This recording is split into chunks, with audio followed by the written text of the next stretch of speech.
All right, good afternoon. Welcome back here to Trader Minute. Great to have you aboard. It's Fed Day. So what do we know? Well, we know the Fed's going to come out with their statement. The market's going to move one way. And then in a short amount of time, it's going to be right back to where it was before the statement came out. And then it'll start to move from there. So we got that, right? We got that move, and 5 points up, and then right on back down. A lot of micro moves out there in terms of how things have moved in this market. Since the Fed, some of the stuff that was green has strengthened a little, but the majority of stuff is starting to fall off a little bit right here as Powell is speaking, and he is speaking right now. So we are kind of watching this real-time reaction here to him speaking. And, one of the things that just before I hopped on that kind of concerned me is he used this term transient for, talking about inflation, which is, which is not very market friendly to kind of use that terminology with it. But, this is a market that knows, hey, you know what? Things are not all that great. We saw in the Fed statement them talking about, hey, the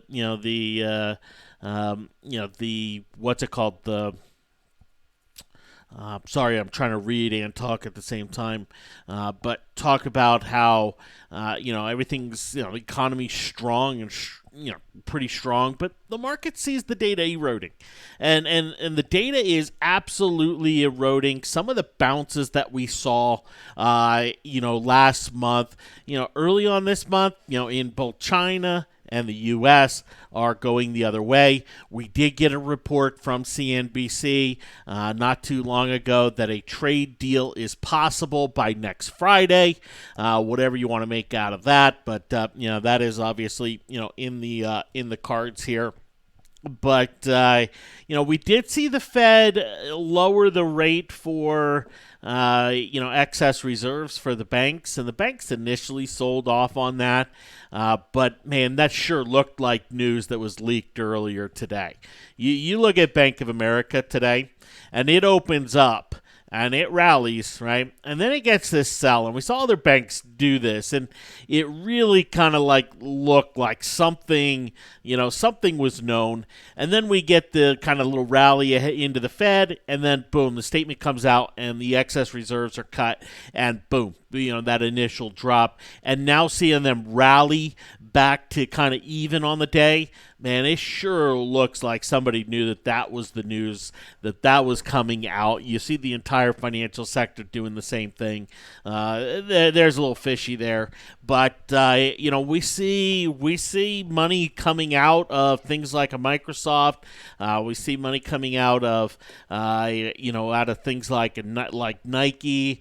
We saw a small little bouncing gold on the Fed, but that has not held, and in fact, it has gone the other way here as Powell is speaking and moving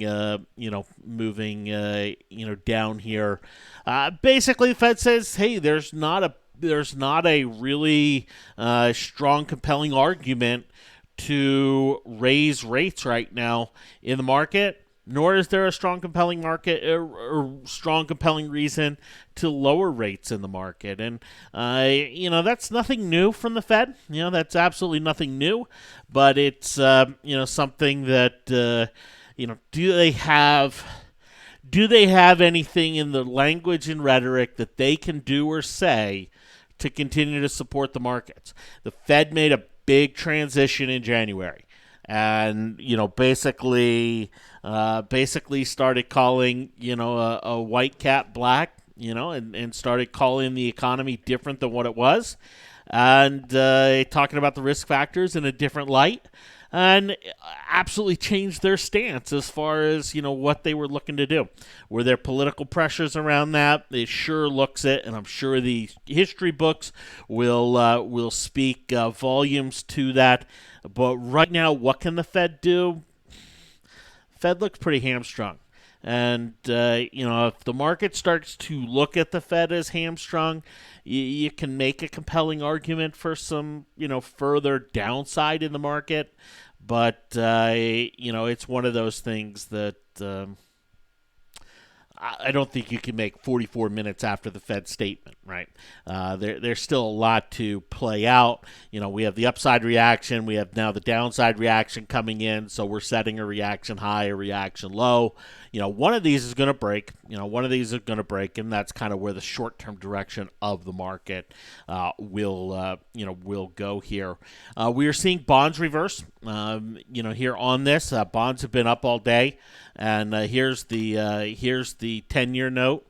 You can see it was higher most of the day since Powell has started speaking. It has sold off, so rates increasing here since that. It's one of the reasons, and we've seen the banks start to creep back on up, even though the market itself has gone down. We're seeing material names like Alcoa, start to give up some of their gains here on the day, and pretty consistent across the board. We see utilities selling off here on the Fed. And those are getting hit here. But some of the real weakness and hitting new lows on the day here in this material sector, as we see the price of different metals pulling on back here with the Fed. We do see oil bouncing here today, and crawling on back. Trying to hold on to this $63 level. But as I kind of look at the board, as I look at things from a market standpoint, I haven't run the market vibe yet. In fact, you know what? Here, let me pause here for 20 seconds and see if I can't get that calculated here. So give me 20 seconds.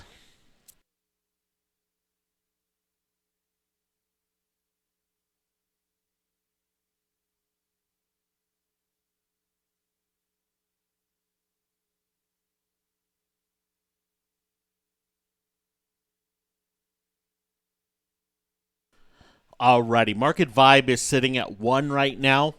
It'll get logged a little bit later here, but it's sitting at 1.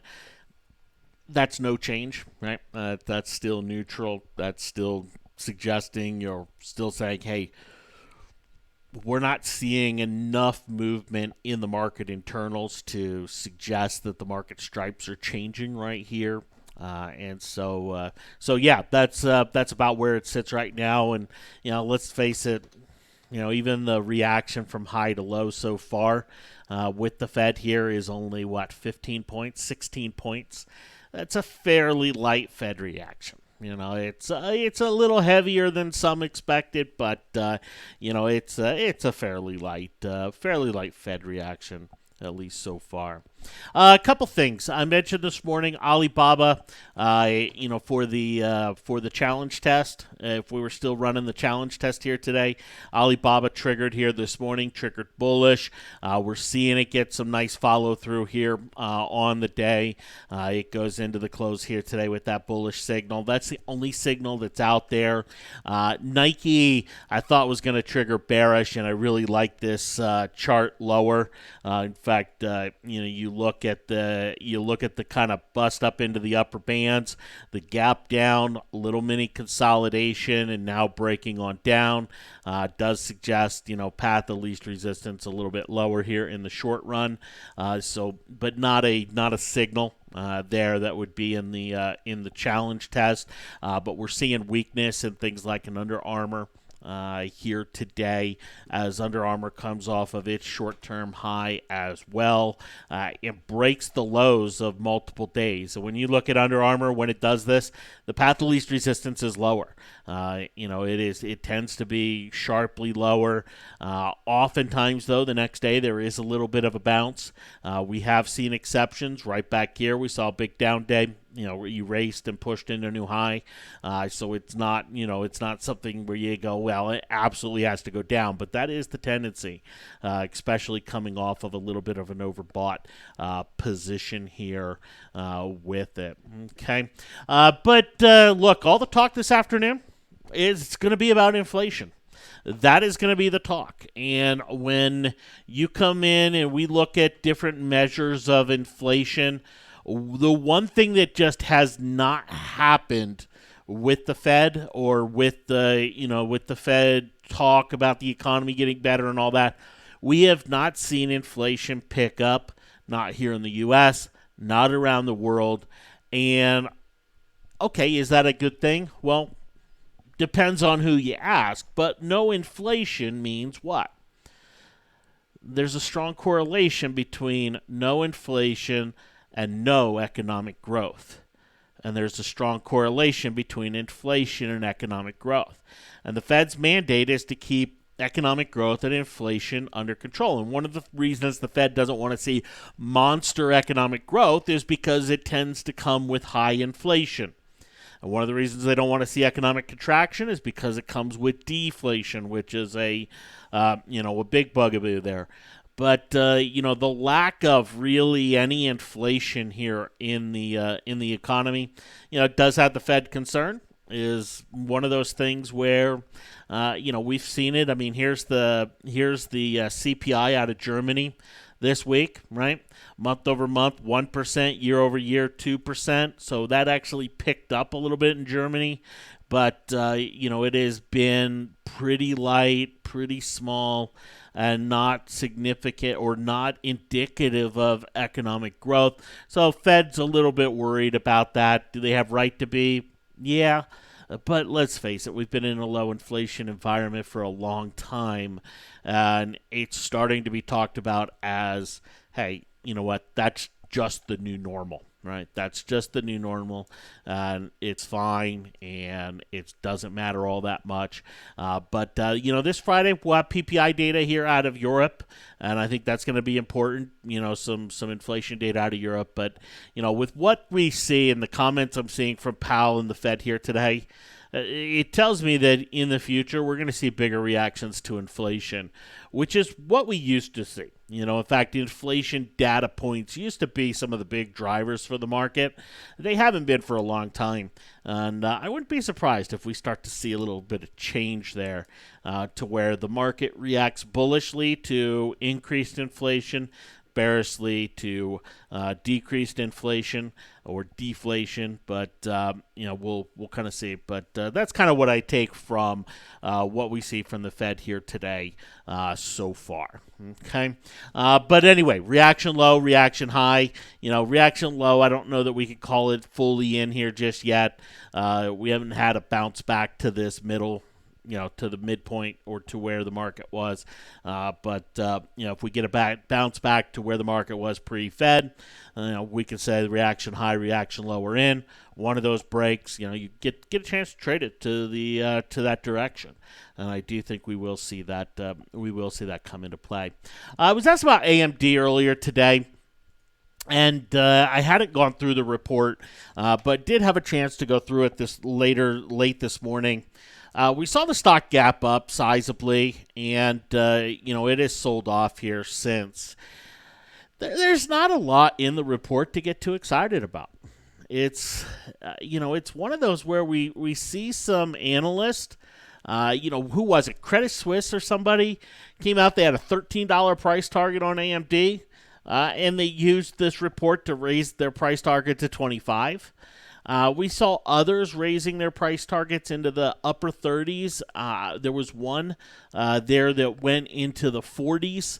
I believe it was Jefferies put a $34 price target on it. So, general pretty bullish, bullish elements here. And we saw kind of what we saw in Intel's reports. That Intel's weakness is actually AMD's strength.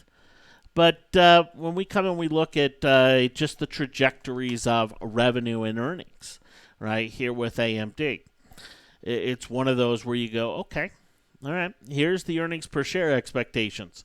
These are some lofty expectations going forward, right? If they can hit those, more power to them. Here's the revenue expectations going forward. They're very lofty.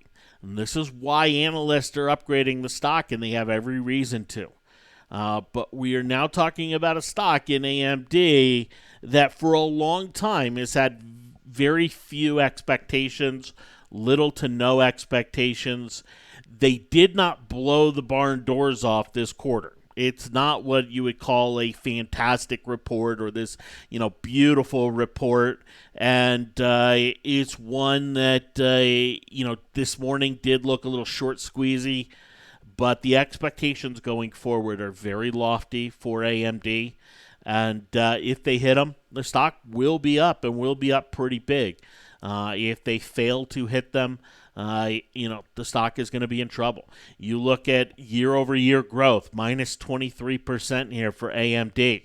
So, they're basically saying, all right, you know what, we're going to go from this revenue contraction period to this, super high revenue growth period. And we've seen AMD do it before, but it is a lofty expectation.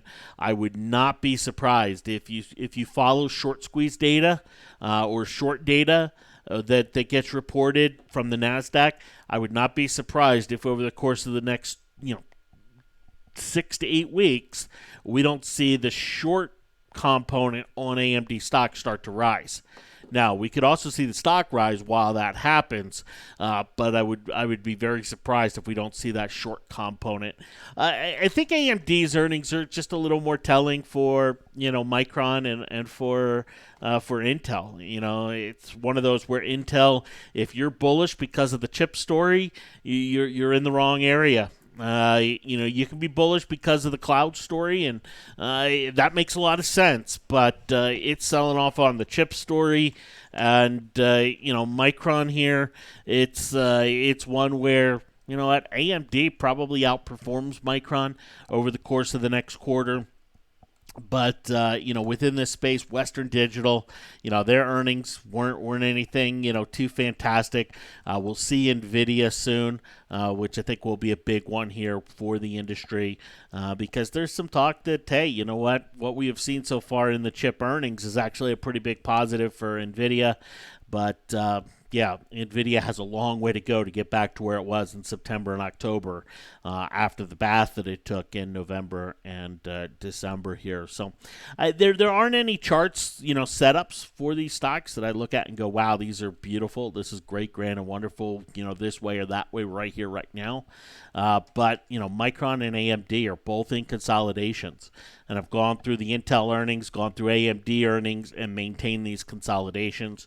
Ultimately, these consolidations will break. And, when they do, there will be a very nice trend associated.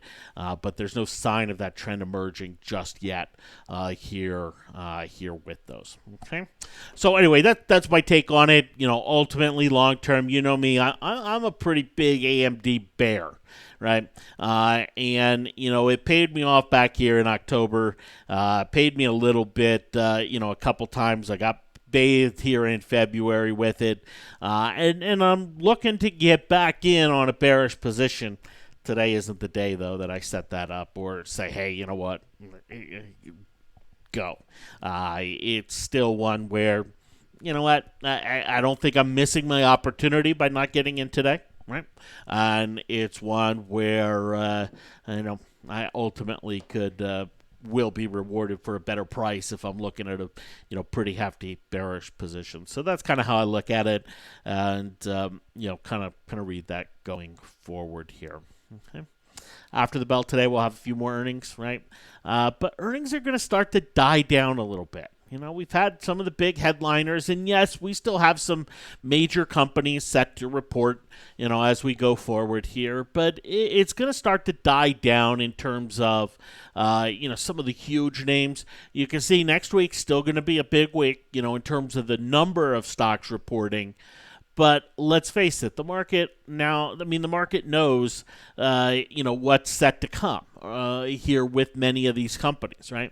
It knows what to expect out of some of these. And then even on a day like today, a day like next week, what is this, Tuesday, there are a lot of earnings, but no real big names in there.